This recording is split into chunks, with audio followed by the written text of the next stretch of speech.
They left me in the dust. That's how it started. Not with a shout, not even a curse, just the scuffle of boots fading off behind me and the clatter of a horse's hooves that didn't look back. I remember the heat more than anything. How the sun bore down, hard and merciless, cooking the ground beneath my body until it felt like I was being seared straight into it. My arms had gone limp some time after the wagon disappeared, but I could still taste blood on my tongue. My mouth was cracked open dry, the skin split in places from hours of sun.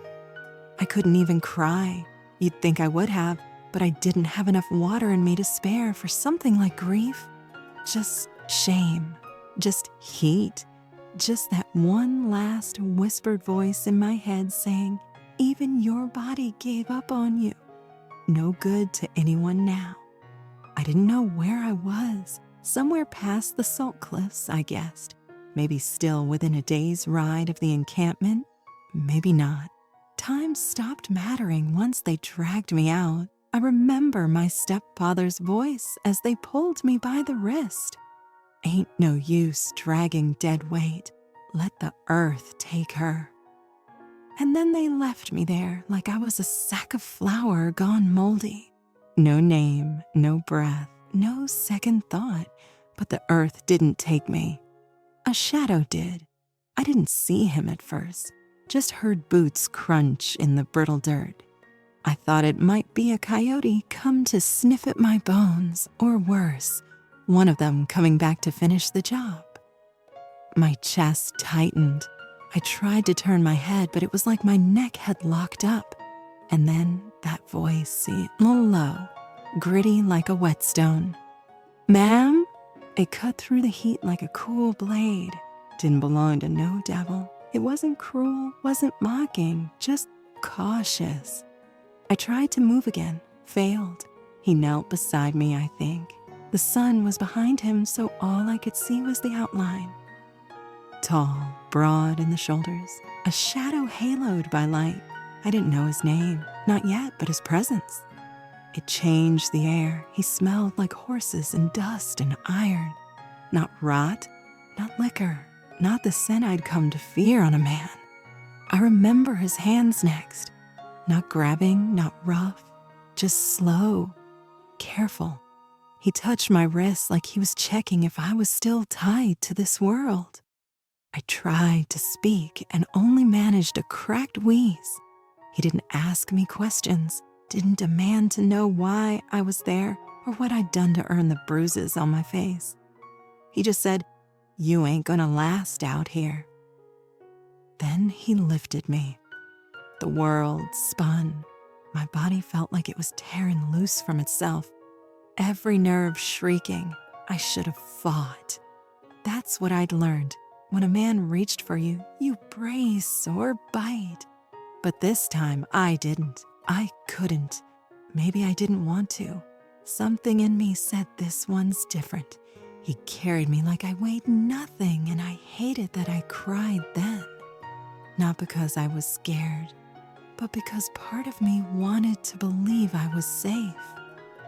That was the worst part. Hope.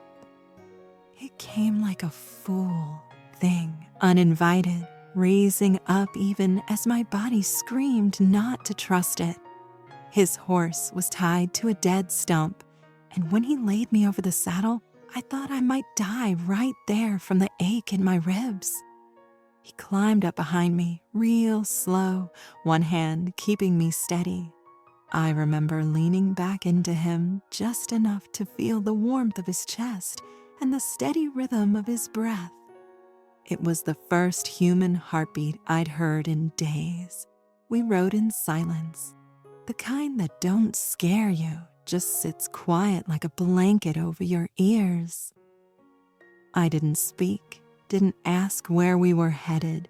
I wouldn't have cared if it was straight into hell, long as the sun wasn't biting my skin anymore, and the wolves weren't behind me. Time passed like water then. I remember the sway of the horse, the crunch of its hooves over dry grass, and the way his arms never once tightened around me like he owned me. He just held on enough to keep me upright, nothing more. Eventually, I saw the cabin. Worn wood, one window shutter swinging loose, roof patched in places like someone had kept it standing with spit and grit. I wanted to laugh or cry, or maybe both. It was a palace, a cathedral, a place with walls, and for a woman who'd spent her nights staring up at a sky too big for safety, it might as well have been heaven. He didn't ask me to go inside, just slid off the horse, turned, and held up both arms. "Can you make it?" he asked. I shook my head. "All right then," he said, and picked me up again. That was the second time a man had carried me without taking something in return. I counted it like a prayer. He carried me across the threshold like some bride of mercy, and the smell of the place hit me. Wood smoke, leather, the faint trace of beans. My stomach turned and my knees buckled even in his arms. I hadn't eaten in 2 days. He set me down on a bedroll near the fire, fetched a ladle of water and tipped it to my lips. I drank too fast, coughed. He waited, let me try again. We didn't say much that first night. I didn't have the words, didn't even know if I wanted them. But when he laid a thin blanket over me and said, "You're safe here," I believed it, not because the words were special, but because he didn't ask for anything after. I stared at the ceiling that night, my body still humming from the fever and the fear. But something new crept in behind it. His name, I'd learn later, was war-hardened, and I think in that moment I started to believe maybe I'd live. The quiet inside that cabin wasn't empty. It had weight. It settled into my bones like a blanket soaked in memory, heavy and warm, but still damp with something I didn't know how to name. Wyatt didn't talk much, barely at all. That first full day, I watched him move around like a ghost with a hammer, fixing the hinge on the back door, sweeping out the cold ashes from the hearth, chopping firewood with steady rhythm. He didn't ask me where I'd come from, didn't ask what I'd done to get left in the dirt like that. Just let me be, which, in a way, was the loudest kindness I'd ever been given. I stayed near the bedroll for 3 days. Fever would come and go. When it hit, I'd shake so bad my teeth clacked like I'd swallowed nails. But every time, there'd be water, a tin cup set near my hand, broth that smelled like carrots and venison placed on a folded cloth so I didn't burn myself. I never saw him bring it, but it was always there, and he never touched me, not once without reason. The only time he laid a hand on me was when I slipped on the way to the bucket outside. My legs gave out. I hit the ground hard and let out a cry I hadn't meant to. He was there in 2 steps. He didn't lift me right away, just crouched down beside me and said, "You all right?" I nodded too fast, tried to stand again, and fell right back. Then he touched my arm, just gently. "I'm gonna help you, nothing more." And he did. Took me by the elbow and guided me inside like I was made of blown glass. No eyes wandering, no breath on my neck, in just steady hands and distance where it mattered. That night, I cried into the pillow, not because I was scared, not because I hurt, because I hadn't been touched like a person in so long, I'd forgotten what it felt like. By the end of the week, I started to move more. I swept the corners of the cabin with a branch broom, took my time rinsing out the washcloths, folded the blankets when he wasn't looking. I needed to prove, to him maybe, but mostly to myself, that I wasn't just dead weight. He noticed, I could tell, didn't say anything, but the way he left out fresh cloth for me to use or pulled an extra bucket of water from the well without being asked, it was his version of speaking. I learned his rhythm. He was up before sunrise, worked till dusk, ate in silence, cleaned his plate, went back out to check on the livestock, always returned just before dark. That first week, he didn't try to force me into conversation, just let silence be our middle ground. But silence can say a lot when it's not the kind meant to scare you. I found myself watching him, not just to be cautious, but because I needed to understand the kind of man I was sharing space with. I saw the way he rubbed his leg after walking too long, like pain was an old companion he'd made peace with. I saw the care he gave the old mare, brushing her mane slow even when his hands were rough with calluses. I saw the way he looked at the fire, like it held something he couldn't reach. Wyatt was a man living with ghosts. That made two of us. One evening, after I managed to hang the last of the washed linens out by the stove, I caught him glancing at me just once, just a flicker. I froze, thought he might ask something, or worse, look at me the way men used to when they saw bruises like mine and thought they were invitations. But instead, he just nodded, real subtle, like, I see you trying. That nod carried more weight than any prayer I'd ever whispered. I didn't talk much either, not back then. My voice had gone brittle from disuse, but there were moments when I almost wanted to. When I'd catch him whittling at a piece of pine on the porch, or feeding scraps to the barn cat with a quiet hum under his breath.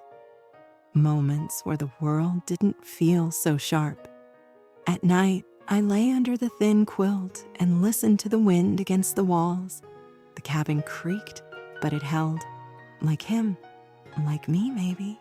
Sometimes I'd whisper my name just to remember how it sounded. Nora, it still belonged to me. And as the days passed, I started to believe I did too. I started brushing my hair again. Not to be pretty, not to please. Just because it felt like claiming something. He must have noticed, left a smooth bone comb on the table one morning, without a word. That night, I cried again, quietly this time, for all the things I'd lost and all the things I might still be allowed to rebuild. It was the smell of fresh bread that did it. Strange how something so small could carry you years back. I'd woken to the scent one morning. Wyatt had managed to bake a decent loaf in that old stove of his, left it cooling near the window. The warmth of it, the way it cracked slightly along the top, it reminded me of Mama's hands dusted in flour, of a cabin kitchen with laughter in it. I hadn't thought about home in a long time. Not the good parts, anyway. I stood there staring at that bread like it held a doorway. Like if I touched it, I'd fall through time and land in my mother's apron. Instead, I just whispered, "My mama used to hum when she baked." Wyatt didn't turn around, just kept washing up near the basin. But his voice came low and steady. You don't have to say anything, but you can if you want. He left the rest of the dishes for me to dry and stepped outside. That's when it started. Just little things at first, pieces. I told him about Mama's hums. Then, a few days later, I mentioned the bruises, how they used to come in patterns, like a storm that returned each week, no matter how I prayed. I didn't say the man's name. Not yet, but I think Wyatt knew not to ask. He just kept doing what he always did, fixing fences, feeding stock, splitting wood, and left space for me to keep going. It's strange, sharing your story like that. like bleeding out in the slow drops. You never know which part will slip out next.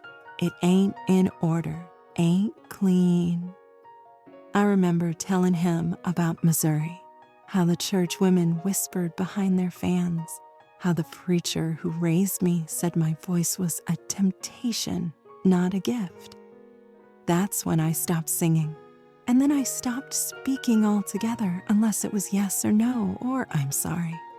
Wyatt had paused when I said that. He was carving a bit of cedar, did that sometimes in the evenings to quiet his hands, and he looked up, not with pity, but like he was seeing me clearer. "Who made you believe silence kept you safe?" he asked. I shrugged. Wasn't always belief. Sometimes it was survival. He nodded like he understood, and I believe he did. That night, I dreamt I was screaming and nobody turned around. Woke up with my mouth open and no sound. I found him on the porch. Couldn't sleep myself. Sat beside him, pulled the blanket tighter around my shoulders and whispered he kept a list of all the ways I was wrong. Wyatt didn't flinch, didn't ask what was on the list, just said, "You're not on it anymore." That was the first time I cried in front of him, not hidden, not in the corner of the room, but right there on the porch with the moon above us, and my heart cracked wide open. He didn't move to hold me, didn't shush me or tell me I was okay. He just let me cry. And somehow that was what made me feel safe. We kept building from there. He told me once that silence used to be his armor. After the war, after the loss, after all the things a man's meant to hold in without breaking, he said he got tired of explaining pain to folks who didn't want to hear it. So he stopped explaining. I said, "I think I stopped being for a while." He looked over. "You're here now." And I was. I was here in this cabin with a man who didn't ask for more than what I could give, a man who moved quiet and steady and who listened not just to what I said, but to what I hadn't yet found the words for. He never asked me for my whole story, never made me tell it all at once. But somehow, by the way he watched the horizon, or the way he left the door unlatched for me, I started to give it to him anyway. In the spring, I asked if I could paint. He raised a brow. "Paint what?" "I don't know yet," I said. "Maybe a window, something open." He dug around in the back room for what felt like an hour and came out with a cracked tin of old brushes, still soft at the tips. "Start here," he said. "Make the window where you need it." And so I did. On a wide plank of pine, I painted the memory of my mother's garden gate, and beyond it, sky so blue it hurt. I hung it by the bed. He looked at it once and said, "Looks like breath." I didn't know what he meant until later, until I started breathing different in that room, deeper. Like the past didn't sit so heavy on my ribs anymore. That was how my story came out, not in confession, not in demand, in color, in bread, in silence shared, in space to begin again.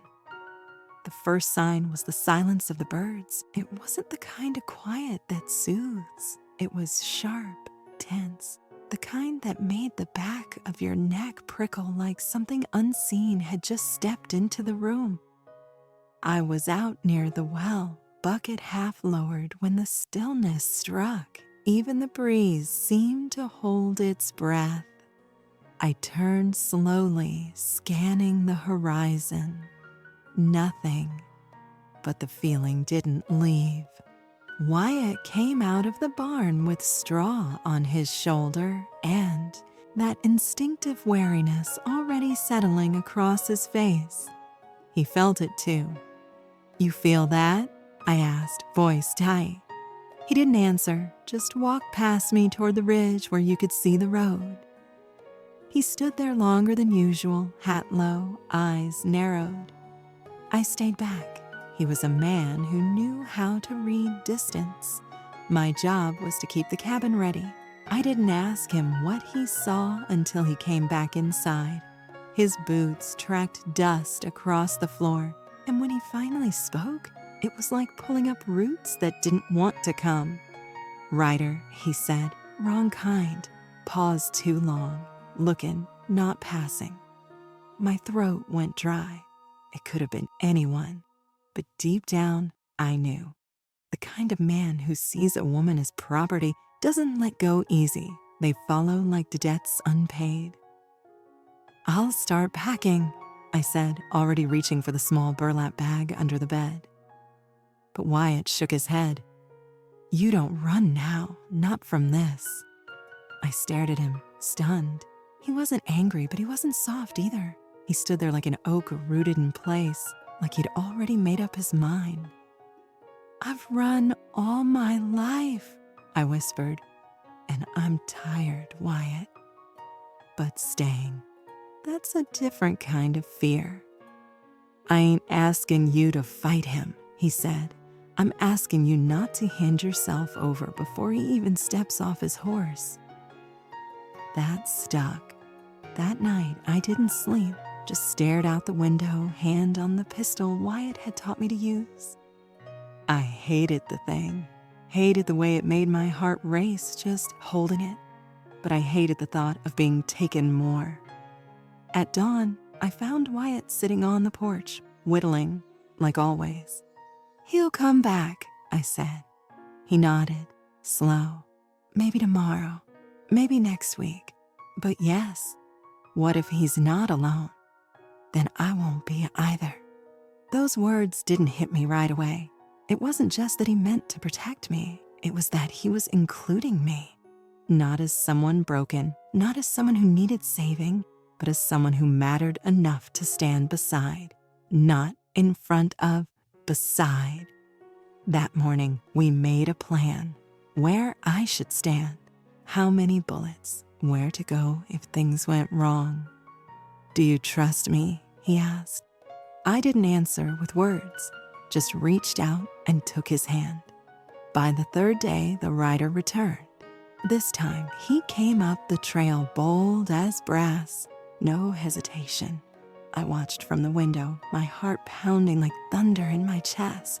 Wyatt stood on the porch, arms crossed, quiet and still like the land itself. The man dismounted. He was thinner than I remembered, but those eyes, sharp and empty, hadn't changed. He looked right at Wyatt, then past him toward the cabin. "I come for what's mine," he said. Wyatt didn't blink. "Ain't nothing here belongs to you." The man's lip curled. "You don't know who you're protecting." "I know enough," Wyatt said. The man took a step forward, and I did too.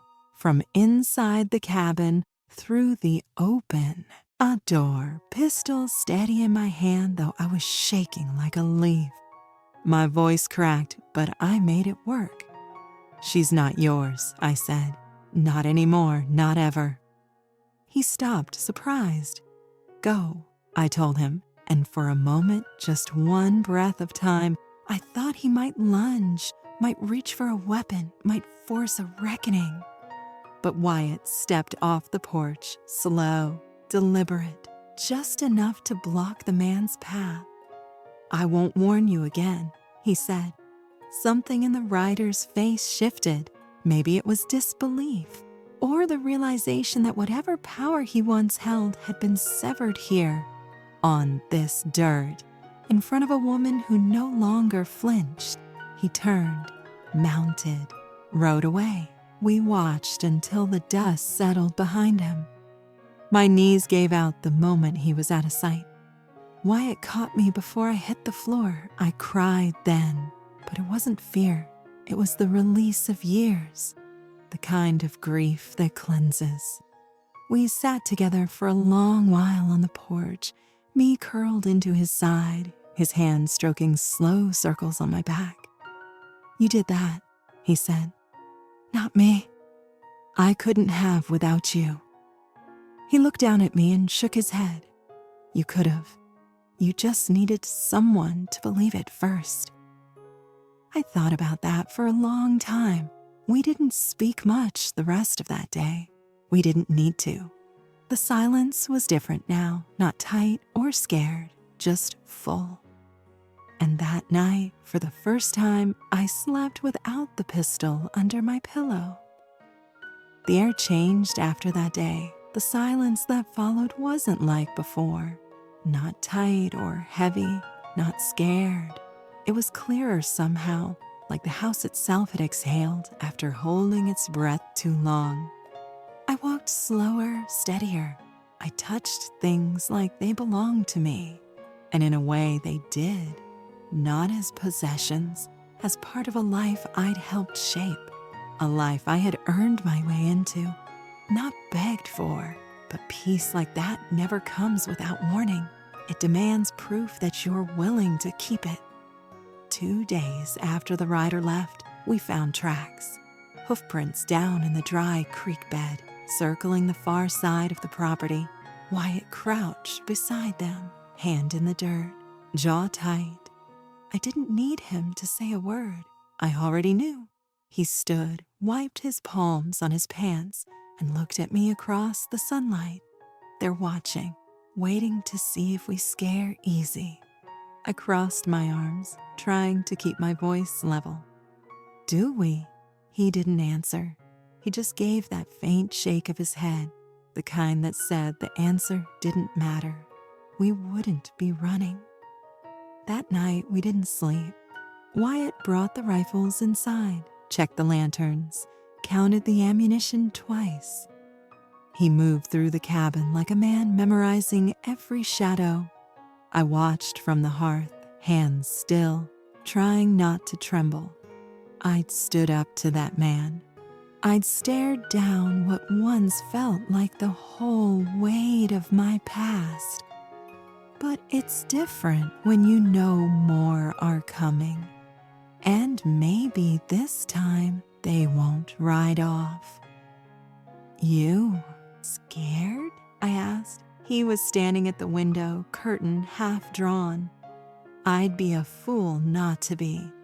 That made me feel better somehow. Not that he was scared, but that he said it, like we weren't pretending to be invincible, just choosing not to be swallowed by the fear. We made coffee before the sun rose, poured it strong and bitter like armor for the inside.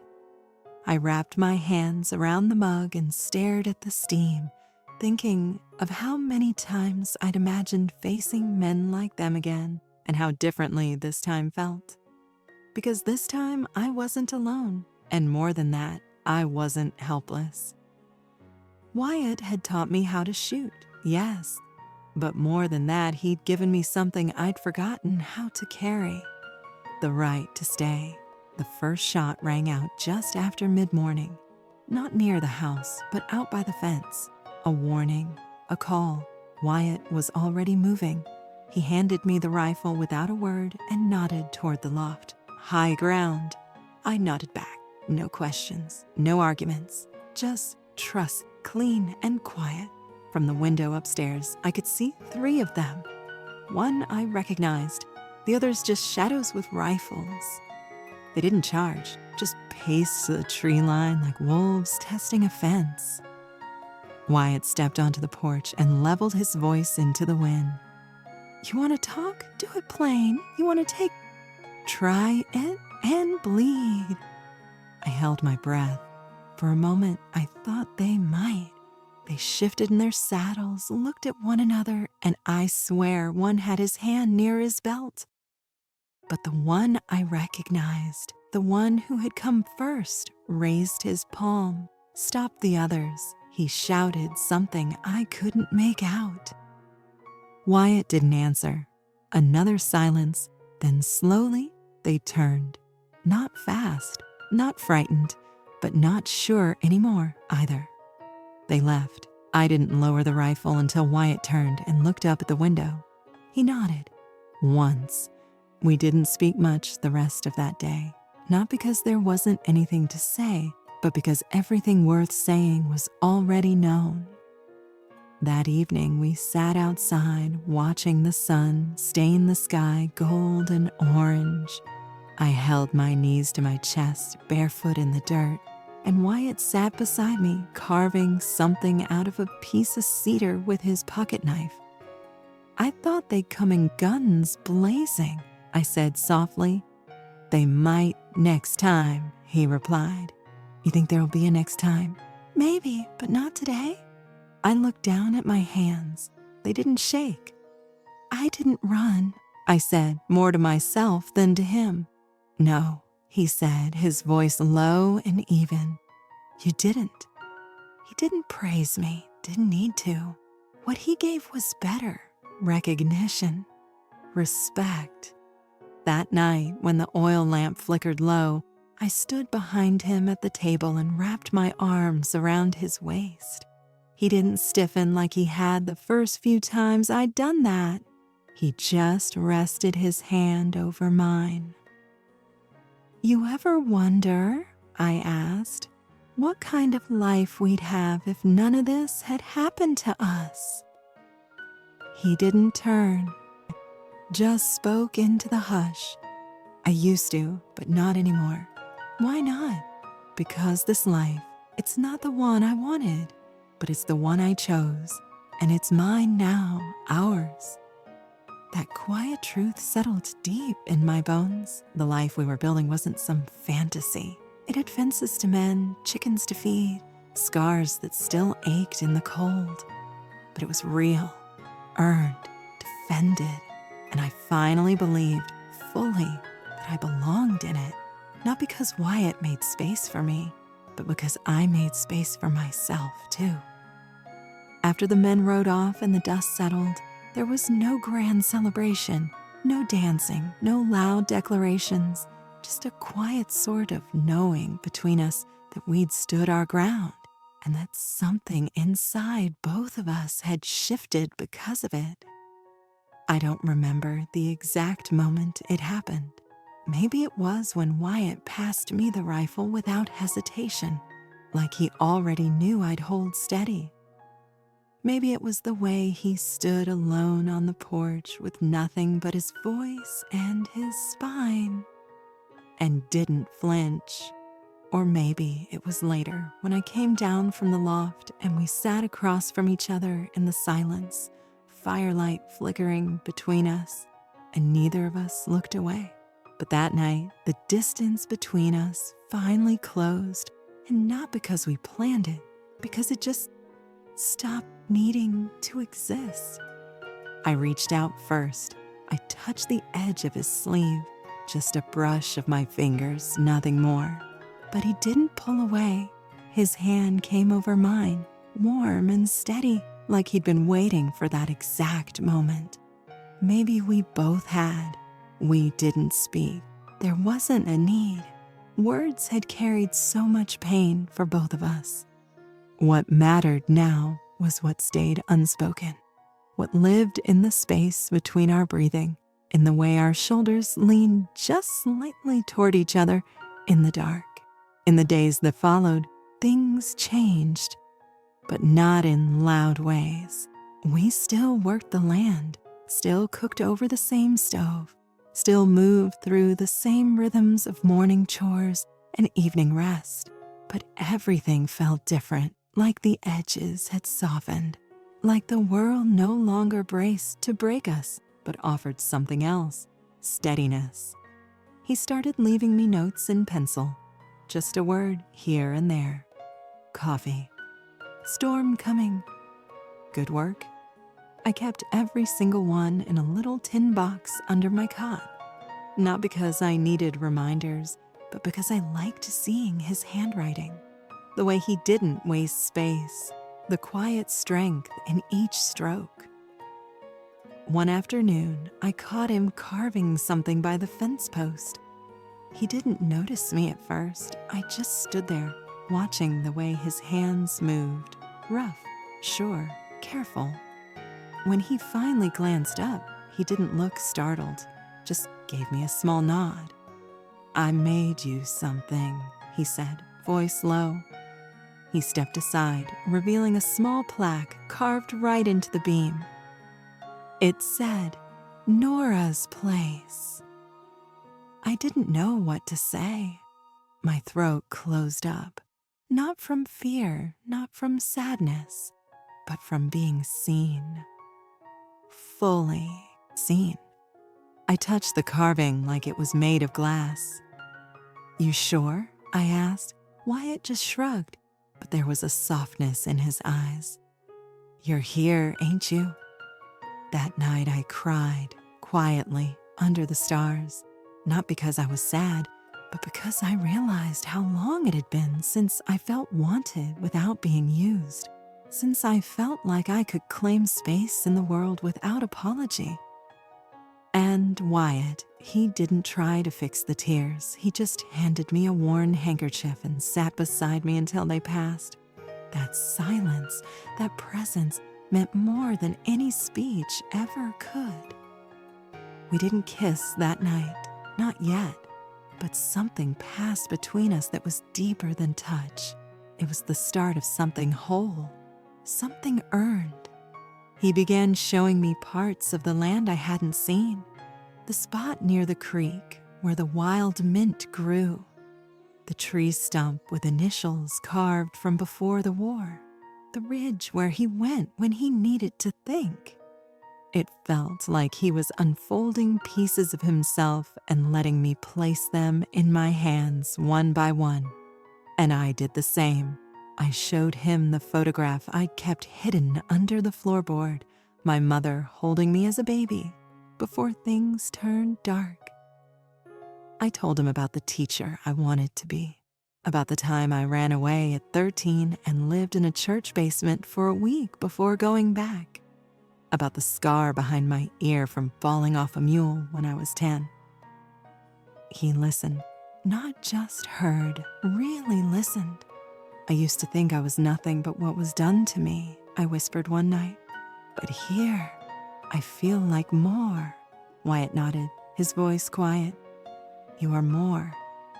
It wasn't a love story with flowers or poems, but it was something deeper, more honest.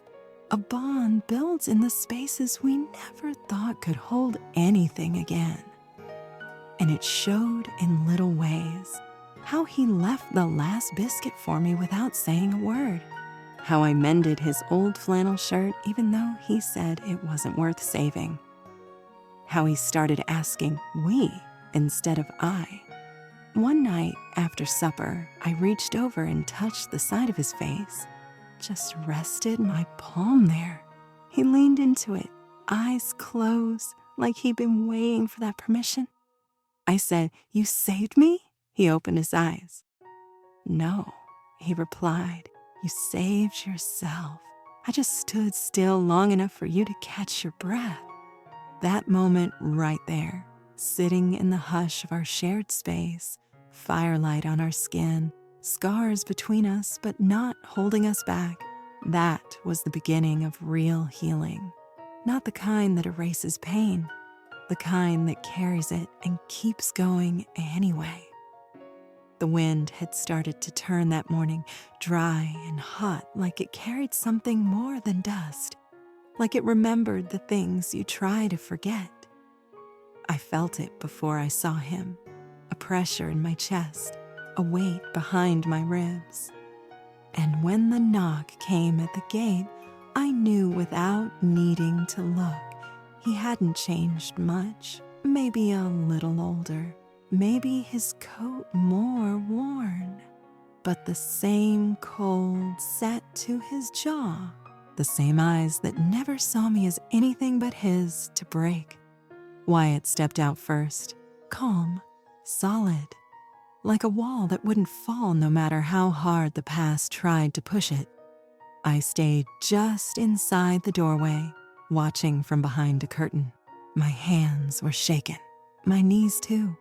But I didn't run, not this time. The man, my stepfather, stood by the rail, chin lifted like he owned the world. "I come to collect what's mine," he said. Wyatt didn't flinch. "Ain't nothing here belongs to you." "You got something that walked off without permission," the man said, "and I aim to set that right." I stepped out then. My voice was quiet, but it carried. "I didn't walk off. I escaped." His head jerked toward me, surprise flashing just for a second. Then he laughed, low and mean.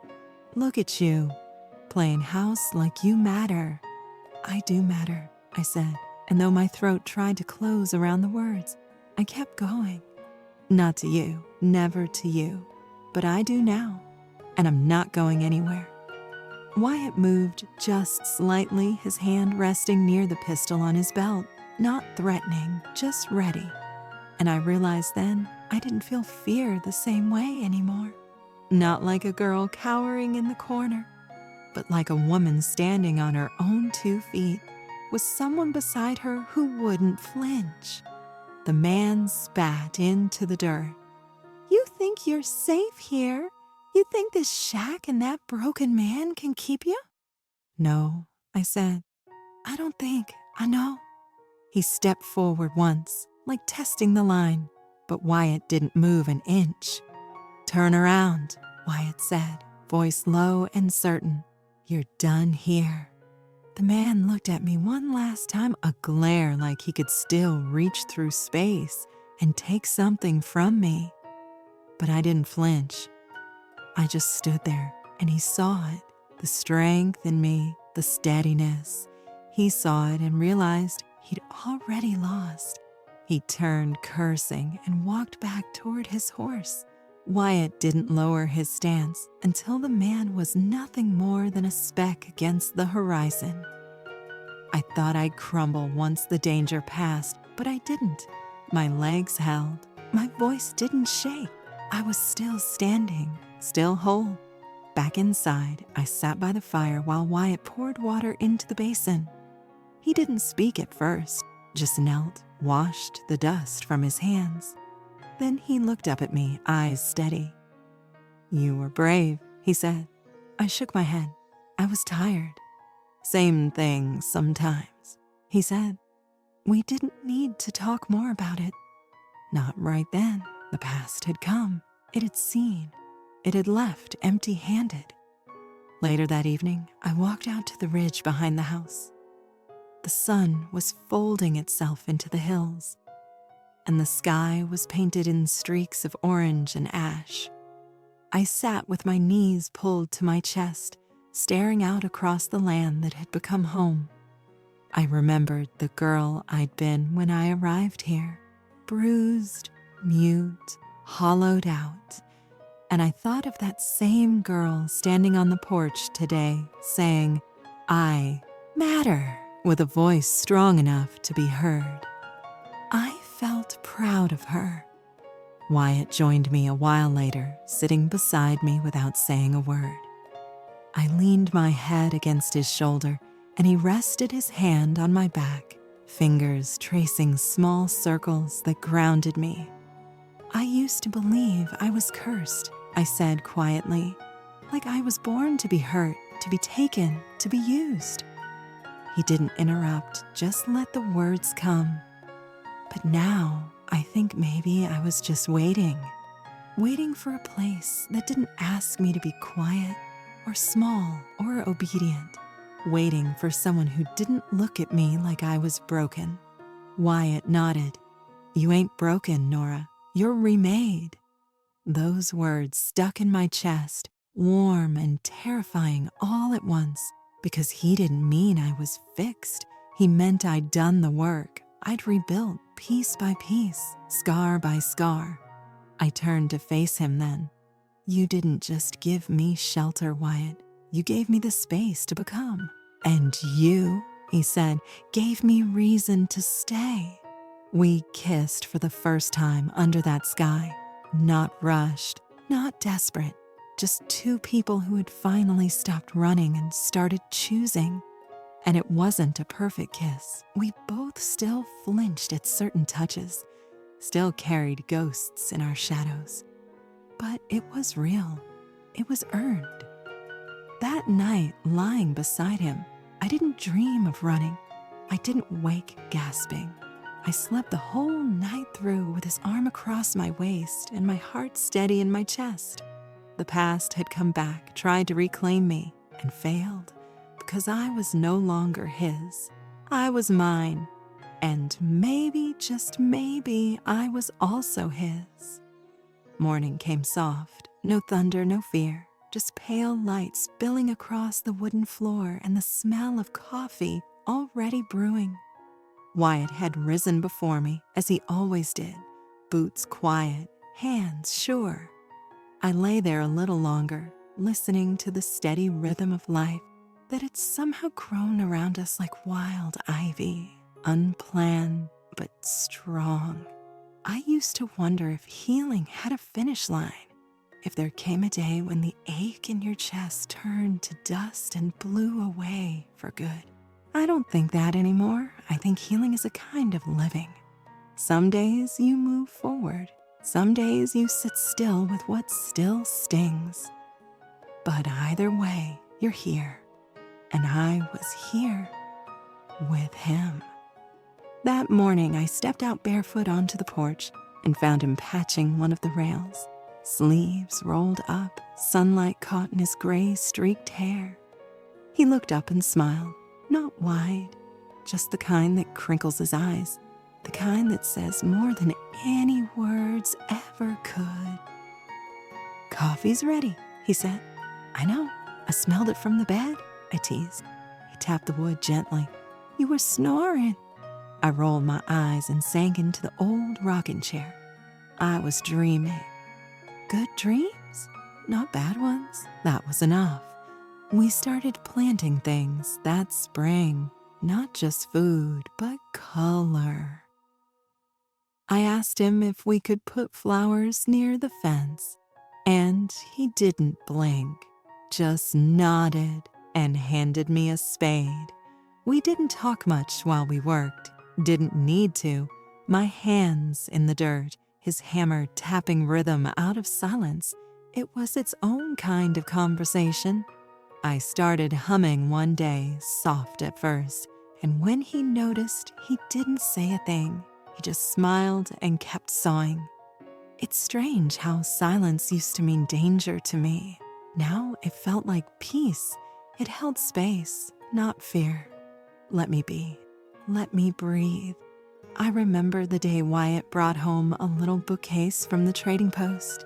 Didn't say much about it, just set it by the wall and gave me a look like, "You'll know what to do." And I did. I filled it slowly.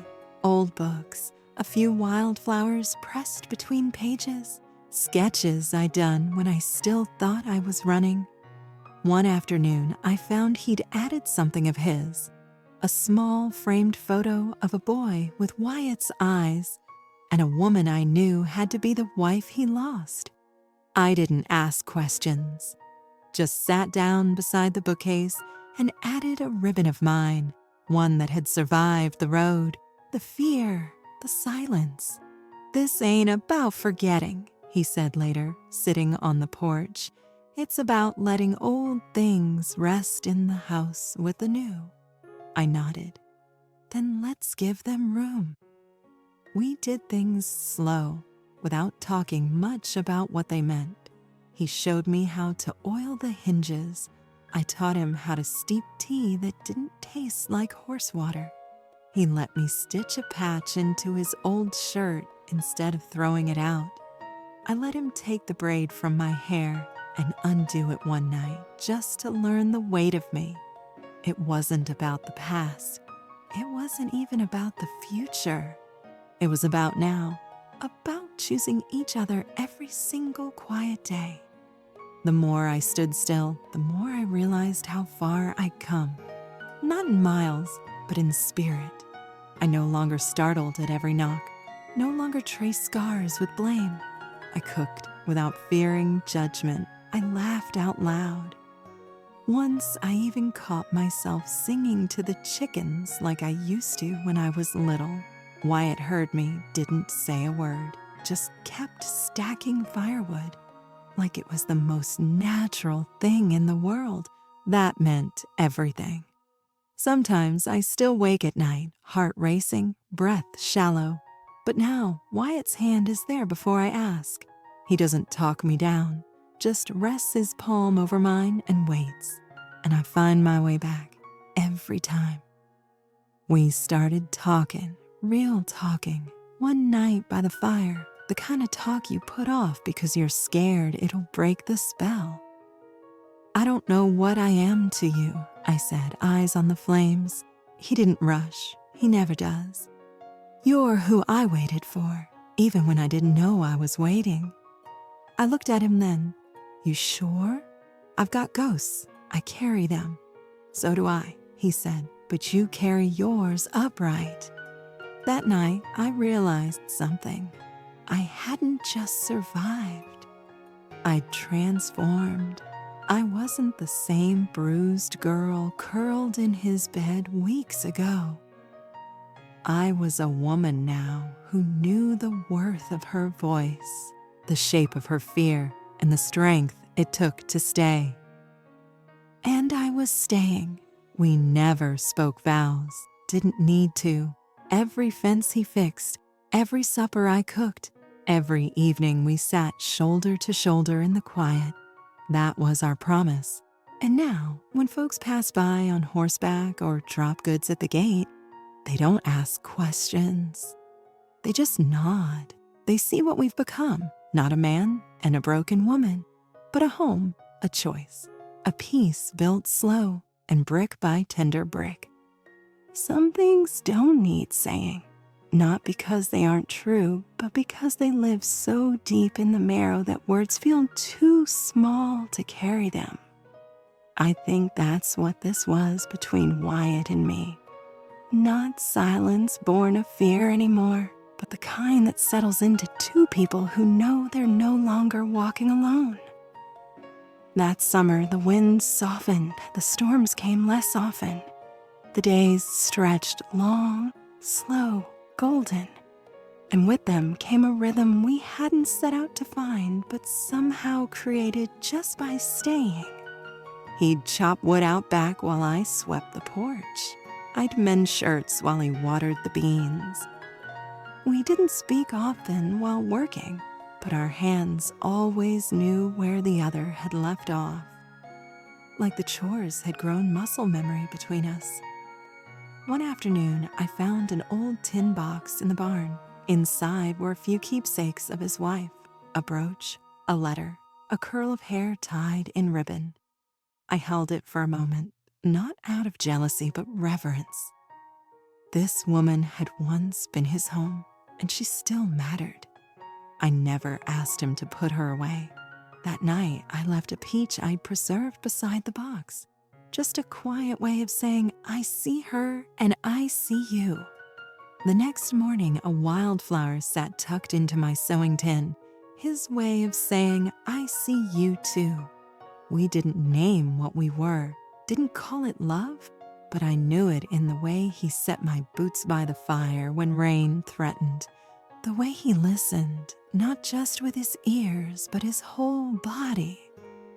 If I stirred in the night, he didn't ask what was wrong. He just reached out, grounding me back into the moment with the weight of his hand. I knew it when he built that little bench under the tree near the river. Never told me it was mine, just led me there one evening, let me sit, and handed me a cup of tea. We sat side by side for nearly an hour, watching the sky turn soft with stars. Not a word, just presence, just peace.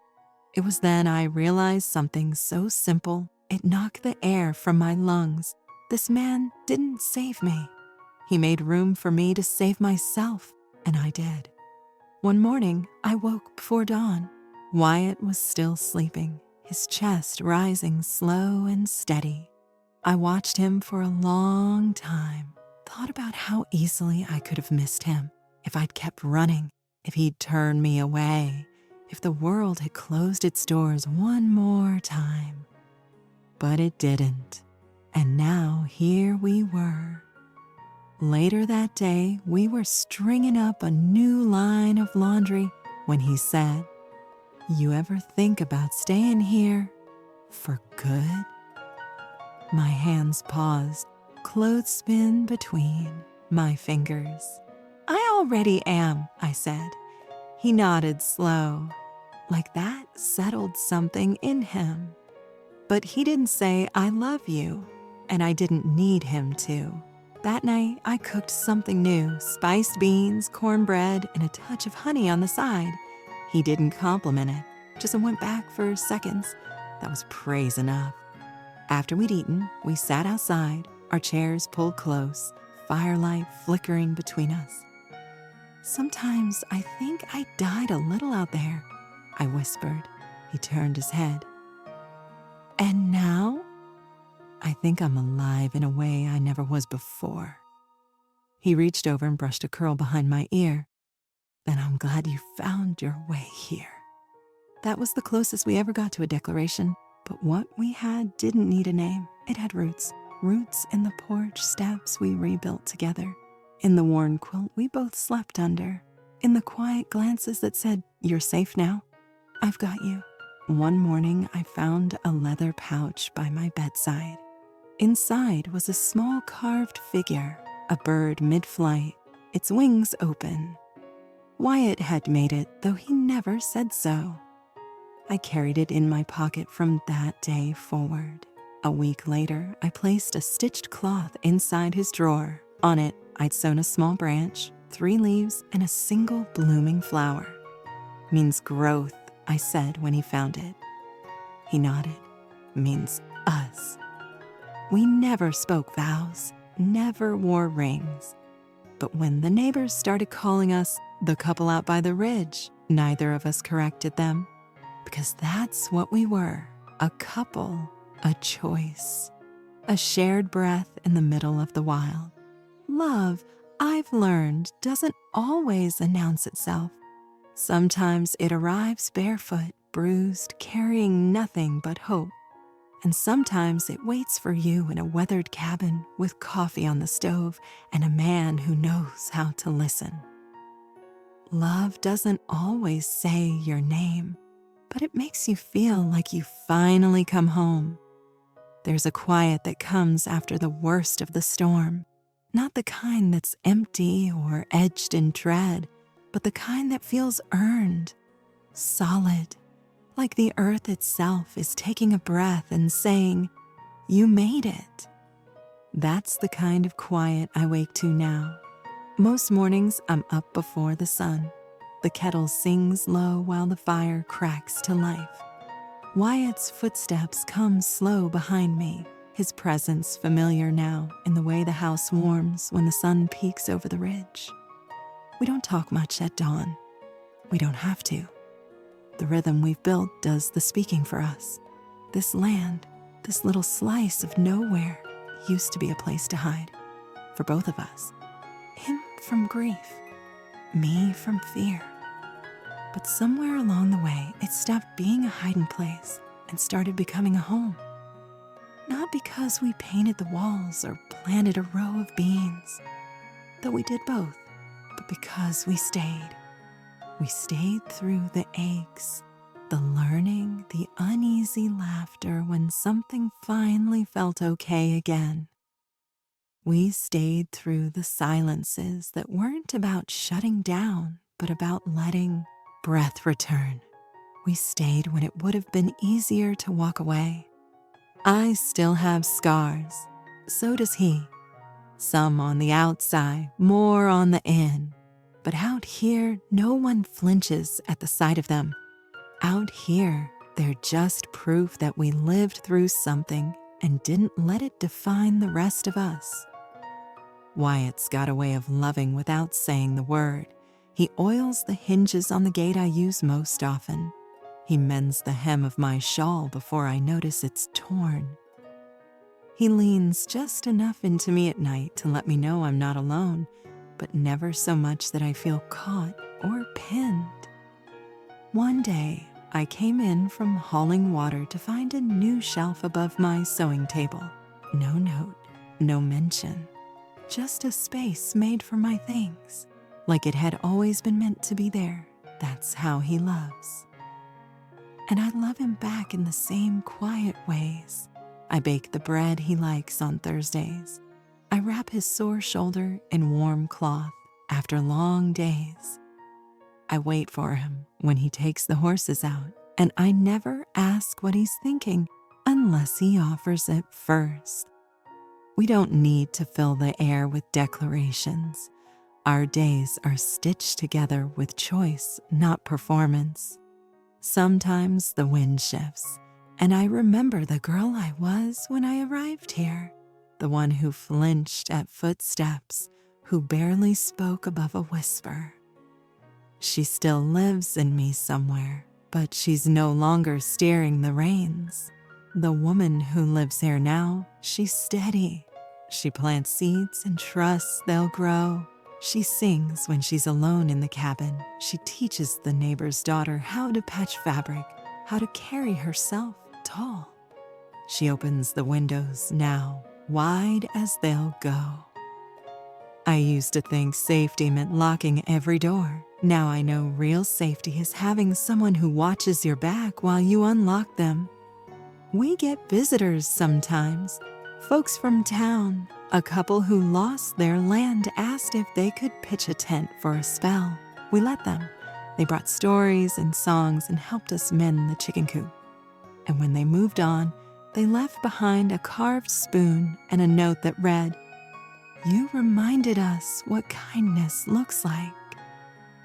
That spoon sits beside Wyatt's plate. I still have nightmares, now and then, still wake with my heart pounding, breath shallow. But now there's a hand beside mine, steady and real. I reach for it without thought, and he squeezes once, no questions, no pressure. Sometimes healing isn't about forgetting. It's about being held through the remembering. We never married, not by paper or preacher, but there's a kind of vow we make every morning just by showing up. This life isn't loud. It doesn't come with a ribbon or a parade, but it's full of the kind of love that builds a shelf just because. The kind that doesn't ask for more than your honest self. The kind that stays. And maybe that's the real lesson I learned out here. Not that healing fixes everything, but that it makes room. Room for peace, for presence, for love that doesn't hurt.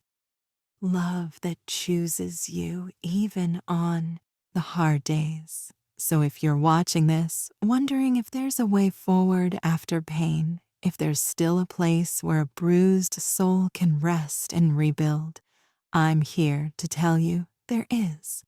It may not look like mine.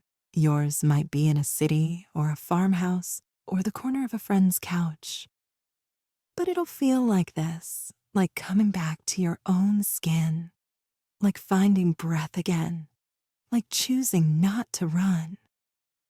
And if you're lucky, there'll be someone like Wyatt, someone who sees the quiet parts of you and doesn't try to fix them, just walks beside them until they no longer feel like a burden. This little homestead of ours, it ain't fancy, but it's honest. And that's more than I ever thought I'd have. So here's what I'll leave you with. Stay when it's good. Fight for the softness. Let yourself be held. And if you found something in this story that echoed in your bones, like share or leave a comment below. We're building a quiet little circle here for folks who've been through fire and still found a way to bloom. And if you want to walk a little farther with us, follow the channel. There's always room by the fire. Always.